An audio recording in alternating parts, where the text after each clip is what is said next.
being raised of just shrimping right here, you know, it's devastated what we do. This is Cameron, Louisiana. 40 years ago, it was the top seafood port in the United States. But there's a new industry here that's driving fishermen out, and it's driving up your energy bill. The U.S. is about to dominate liquid natural gas exports. Liquefied natural gas, or LNG. We opened the sale of LNG immediately, actually. Has the LNG been affecting the oyster? Oh yeah, we're gonna show you exactly what the problem is with them. So we went to Southwest Louisiana, where exporting natural gas is big business, to find out what are the costs. It doesn't benefit none of us. This is America Last policy. Your bill will continue to go up. Who really benefits? What are you projecting for this year? Significant earnings growth. And what does it mean for the people here? This isn't a handful of people that are crying about this. This is real life for them. They don't care about us. We just in their way.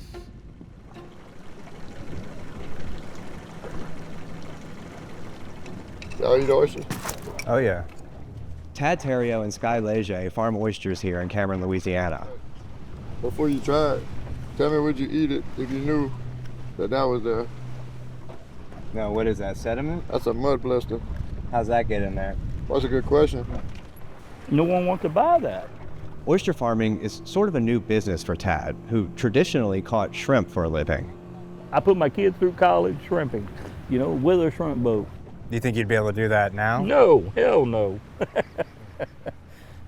No. No shrimper can make it here, none. Shrimpers here deal with a lot. Devastating hurricanes, imported frozen seafood. It's made the heyday of Cameron's fishing industry a distant memory. You know, shrimping is a different lifestyle. You don't get paid by the hour, you get paid by what you can put on the boat. But over the last few years, shrimpers are catching about half of what they used to. And people here want answers as to why. I mean, shrimping's been going down since the plant started. The plant is Calcasieu Pass, or CP1. It's run by a company called Venture Global. They cool natural gas to a liquid in order to shrink it in volume and load it onto massive ships that are sent overseas.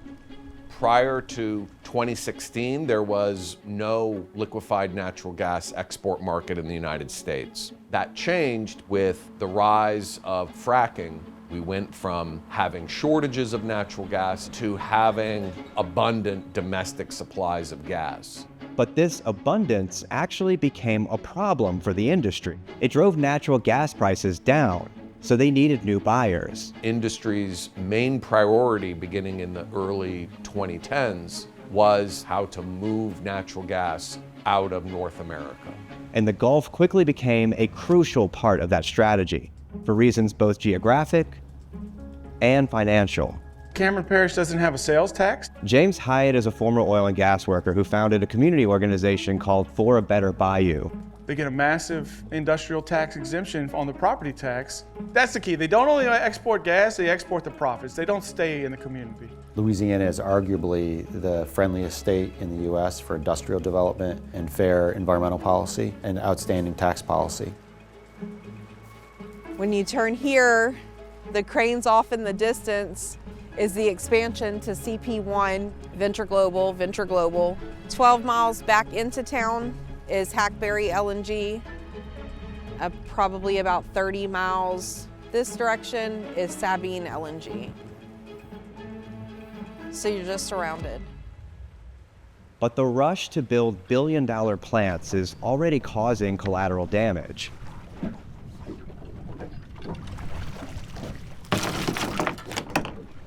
Trash, trash, trash, trash.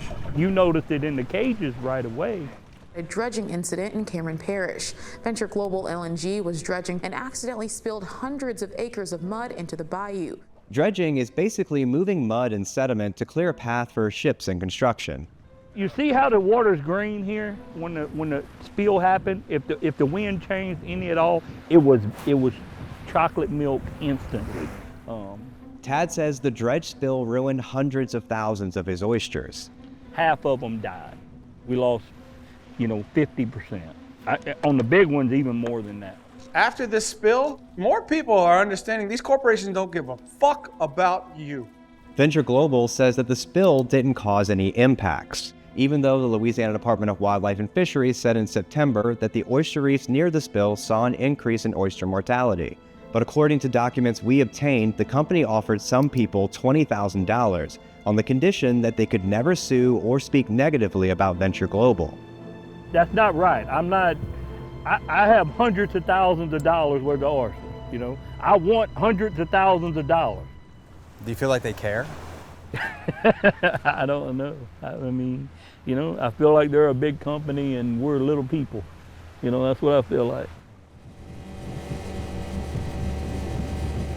What kind of ship is that? That's an LNG ship. That's LNG? Yep. To watch these tankers leave every day and to know that your bill will continue to go up, not only because of increased demand, but because of increased exports. The U.S. is now the top exporter of natural gas in the world, and that's raising prices for Americans.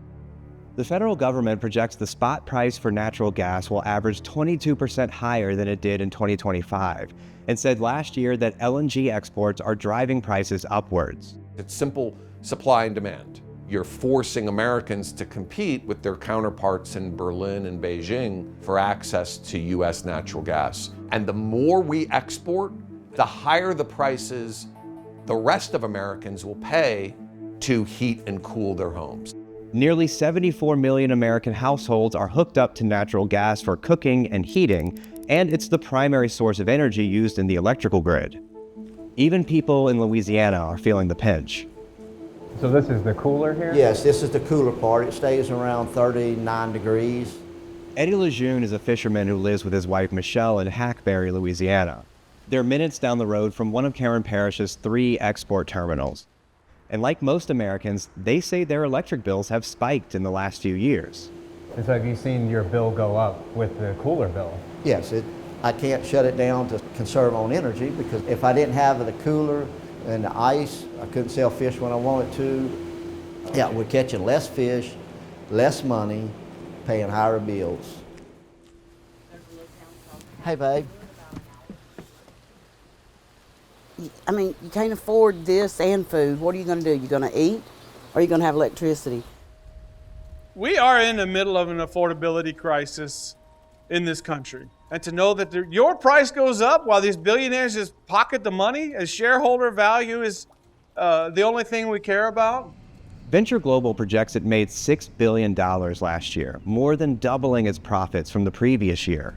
Ultimately, our business is that we manufacture and operate machines that produce money.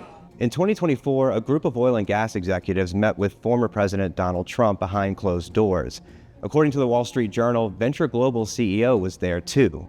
Trump reportedly asked the CEOs to contribute $1 billion to his campaign, promising to deliver for them, including by overturning a Biden administration pause on LNG export terminals. I will sign day 1 orders to cancel his natural gas export ban. And when Trump won, Venture Global gave $1 million to his inauguration fund. CEO of Venture Global, Mike Sable. They're very smart businessmen and lawyers. Lobbyists on Venture Global's payroll have included Mary Landrieu, a former U.S. Senator and member of a Louisiana Democratic dynasty, and Brian Lanza, one of the Trump campaign's top advisors. They're the only oil and gas company I've ever heard of that started up in Arlington, Virginia, right outside of Washington, D.C. And because of their closeness to the Trump administration and to the wheels of power, they've been able to do pretty much whatever they want. 2 months after taking office, the Trump administration approved a second Venture Global terminal in Cameron, which is known as CP2. Ultimately, CP2, over the life of the project, will generate several $100 billion. But the export boom Trump delivered for LNG companies is coming at the expense of one of his other campaign promises, a promise he made to the rest of us. Your energy prices will be cut in half within 12 months from January 20th. Instead, what Trump has done is to prioritize the financial interests of the natural gas industry. And the natural gas industry's primary financial directive is to maximize LNG exports. I'm also pleased to announce that Japan, India, South Korea, the European Union is suddenly talking about buying, wants to greatly expand, will soon begin importing historic new shipments of American energy, American beautiful natural gas. Everybody wants to buy it. Now, this is America Last policy, to export our natural resources to the highest bidder at the expense of every American. Well, I mean, I voted for Trump's. Will I do it again? I doubt it. Philip Dyson lives less than a mile from CP1. He's been fishing here all of his life. There used to be 200 shrimp boats in this town. Now there's 15. You went from a fishing town to a town that care less about the fishing. More than 90% of Cameron Parish voters cast their ballot for Trump in 2024. They said they're helping us, but where? Where are they helping us? They just shoving more LNG plants down us. They ain't stopping the imports. Everything he said he was going to do for the fishermen, he ain't doing shit. Not in my knowledge. Everybody has put LNG plants before the people. Would you vote for President Trump again? No, I'm not. I'm hoping we have a better selection of something. Since Trump undid Biden's pause, the federal government and LNG companies are trying to expand export capacity even further. If you could say something to them, what would you say? Find somebody somewhere else to build this shit. I'd never thought I'd have seen this place like this ever in my lifetime.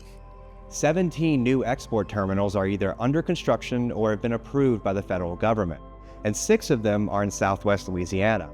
Venture Global wants to build 2 more terminals here in Cameron. So if it keeps going on like this, do you think you'll be able to stay here and keep doing what you're doing? My wife wants to move. She wants me to give this up. That's all I've ever done. So what do you do? I'm 62 years old, hurt all over from working so hard all my life. What does a person like me do next? I got mama, daddy, everybody buried here. We cremated daughter. We put some of her in the rivers. I would never want to leave her behind, but I'm going to have to. This is what I do. That's what I'm going to do till they throw dirt on me. I might not be here, but I will fish till it's over.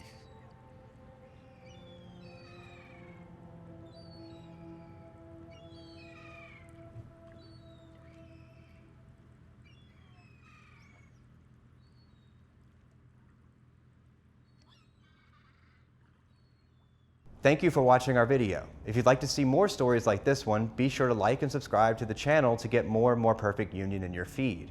And if you have any ideas for stories you'd like to see us investigate, just drop them in the comments below.